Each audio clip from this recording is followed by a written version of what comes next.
Hello viewers, অচ্যুতদার free coaching চ্যানেলে তোমাদের সকলকে স্বাগত জানাই। আজকের এই ভিডিওটিতে তোমরা যারা নেতাজি সুভাষ ওপেন ইউনিভার্সিটিতে ইউজি বিডিপি কোর্সে হিস্ট্রি অনার্সে ফার্স্ট সেমিস্টার বা ফার্স্ট ইয়ারে পড়ছো, তোমাদের যে ইতিহাস অনার্সের উপরে যে সিসি 1, 2, 3, 4 এই যে 4টি পেপার রয়েছে, এই পেপারগুলির যে সাজেশন আসন্ন পরীক্ষায় 2024-এর ডিসেম্বরে যে টার্ম এন্ড এক্সাম 2024 ডিসেম্বর, এই সাজেশন বা 2025-এরও সাজেশন বলতে পারো, এই সাজেশন তোমাদের সামনে এই ভিডিওর মাধ্যমে প্রোভাইড করছি এবং এই সাজেশনের প্রতিটি প্রশ্নের উত্তর একের পর এক ভিডিও ক্লাসের ভিতর দিয়ে আমার চ্যানেলে আমি তোমাদের জন্য আপলোড করব এবং ইতিমধ্যে এই সাজেশনের অনেক প্রশ্নের উত্তর আমি আপলোড করে দিয়েছি। তার লিঙ্ক দেওয়া থাকবে এই ভিডিওর ডেসক্রিপশন বক্সে, তোমরা অবশ্যই ভিডিওগুলো দেখে নিও। এছাড়া তোমাদের সাজেশনের যেসব প্রশ্ন বাকি থাকবে বা এখনো দিয়ে পারিনি যার উত্তর, সেগুলো খুব দ্রুত আমি একের পর এক ভিডিও ক্লাসের ভিতর দিয়ে বিস্তারিত আলোচনা ব্যাখ্যা সহ তার অ্যান্সারগুলো আমি তোমাদের সামনে নিয়ে আসবো। তাই অবশ্যই তোমরা এই অচেতনতার ফ্রি কোচিং চ্যানেলকে সাবস্ক্রাইব করে রাখবে, বন্ধুদের কাছে শেয়ার করবে, নিজেদের মতামত জানাবে কমেন্ট সেকশনে এবং ভিডিওটি ভালো লাগলে অবশ্যই লাইক দেবে। তো চলো শুরু করি। আজকের ক্লাসের মূল আলোচনার বিষয়কে একবার বোর্ডে দেখে নিই। নেতাজি সুভাষ মুক্ত বিশ্ববিদ্যালয় ইউজি বিডিপি হিস্ট্রি অনার্স, এখানে ফার্স্ট সেম অর্থাৎ ফার্স্ট ইয়ার বলতে পারো বা ফার্স্ট সেমিস্টার বলতে পারো। এখানে তোমাদের দেখো 4টি অনার্সের পেপার থাকে, CCHI 1 অর্থাৎ CC 1, 2, 3 এবং 4। তো আমি এখানে পরপর 4টি ভিডিওতে আলাদা আলাদা করে আমি কিন্তু এই 4টি মানে পেপারের আমি সাজেশন দেব। এই ভিডিওতে তোমরা পাবে একটা, পরের ভিডিওতে পাবে 2 নম্বর পেপারটি, তারপরেটি 3 নম্বর, তারপরেটি 4 নম্বর। এইভাবে 4টি ভিডিওর ভিতর আমি পরপর 4টি ভিডিও আপলোড করব এবং এই 4টি পেপার তোমাদের সামনে তার যে সাজেশন, সেই সাজেশনগুলি তুলে ধরবো।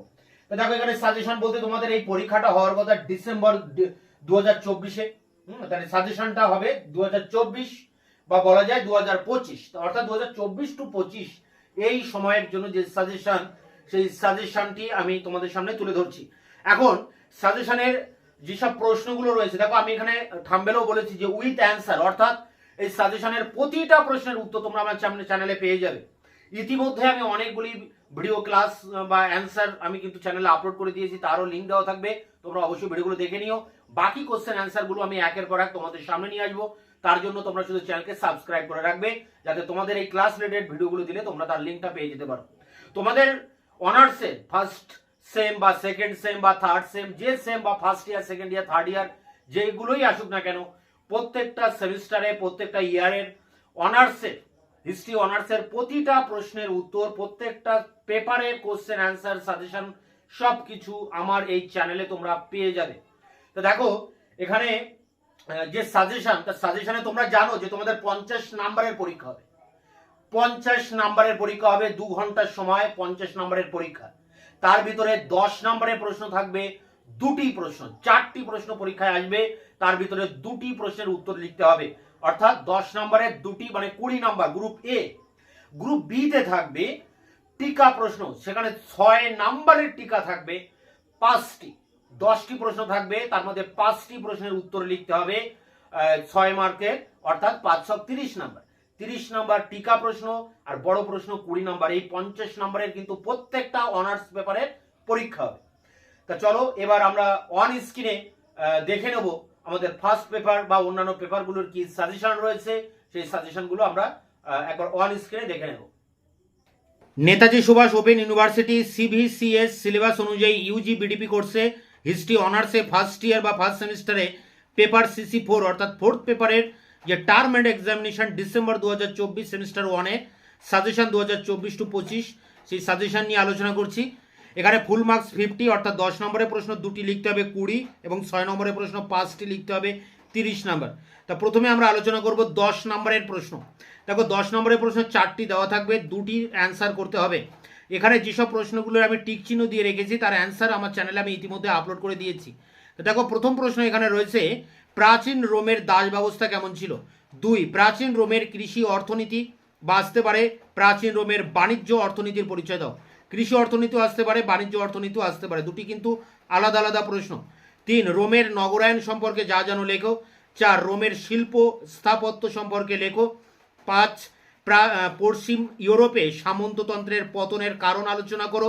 পরেরটি দেখো সামন্ততন্ত্রের পতন সংক্রান্ত যুগ সন্ধিকরণ বিতর্কটি লেখো। 7 পোপ তন্ত্রের উত্থানের প্রেক্ষাপট লেখো, বা এখানে আসতে পারে মধ্যযুগে সমাজে মঠ জীবনের বর্ণনা দাও। 8 ডায়োক্লেসিয়ানের সংস্কার সম্পর্কে লেখো। 9 পশ্চিম রোমান সাম্রাজ্যের পতনের ইতিহাস চর্চা লেখো। 10 সামন্ততন্ত্রের বৈশিষ্ট্য আলোচনা করো। এবং শেষ প্রশ্ন, প্রথম পিউনিক যুদ্ধের কারণ আলোচনা করো। মার্কস 6 অর্থাৎ 6 নম্বরের প্রশ্ন 5টি লিখতে হবে, 10টি থাকবে 30 নাম্বার। প্রথম প্রশ্ন ম্যানর প্রথা। 2 3টি স্যামনাইট যুদ্ধ। 3 কনস্টান্টাইনের সংস্কার। 4 সীসা বিষাক্তকরণ তত্ত্ব আলোচনা করো। 5 পিরেন এর তত্ত্ব আলোচনা করো। 6 ইনভেস্টিচার দ্বন্দ্ব কাকে বলে। 7 কুলুনির সংস্কার লেখো। 8 তৈমুর লং এর কৃতিত্ব আলোচনা করো, বা আসতে পারে সুলেমান দ্য ম্যাগনিফিসেন্টের কৃতিত্ব লেখো। 9 অটোমান সাম্রাজ্যের পতনের কারণ আলোচনা করো। 10 সুফিবাদের উৎপত্তি ও ক্রমবিকাশ সম্পর্কে লেখো। 11 চিস্তি ও সুরাবর্দী সম্প্রদায় সম্পর্কে লেখো। 12 বেদুইনদের জীবনযাত্রা কেমন ছিল। 13 বদরের যুদ্ধ, বা আসতে পারে সিনফিন যুদ্ধ। তো এই ছিল তোমাদের 4th পেপারের সাজেশন। এই সাজেশনের যেসব প্রশ্নগুলো আমি তোমাদের সামনে তুলে ধরলাম, এই প্রশ্নের উত্তরগুলি একের পর এক আমার চ্যানেলে আমি তোমাদের সামনে আলোচনা করব, ভিডিও ক্লাসের ভিতর দিয়ে তার অ্যান্সারগুলি তোমাদের সামনে তুলে ধরবো। তাই তোমরা অবশ্যই চ্যানেলকে সাবস্ক্রাইব করে রাখবে, বন্ধুদের কাছে শেয়ার করবে, নিজেদের মতামত জানাবে কমেন্ট সেকশনে, এবং ভিডিওটি ভালো লাগলে অবশ্যই একটা লাইক দেবে।